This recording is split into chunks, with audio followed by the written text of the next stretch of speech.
everybody, just a quick word on how much to tighten your bow.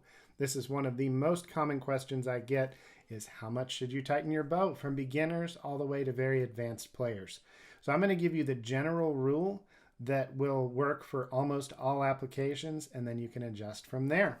And the rule is that you take a pencil and you look at the point in the middle of the bow where the hair and the stick are closest to each other. And if you can fit that pencil in there, and I go for a tension where the pencil would stick, but somewhere in that range, if that pencil fits, and if it's not too loose, and if you don't have to push the hair way out of the way, this is just a little narrower than a pencil right now, but as long as it's in that range, that's a really good place for you to start. And then you can adjust a little bit back and forth until you find your tightness that works for you. And if you're just starting out, start here. Don't mess around with other things. Just start right here.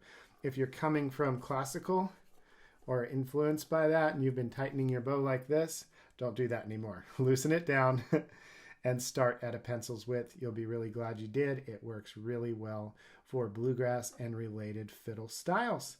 All right, everybody. See you next time.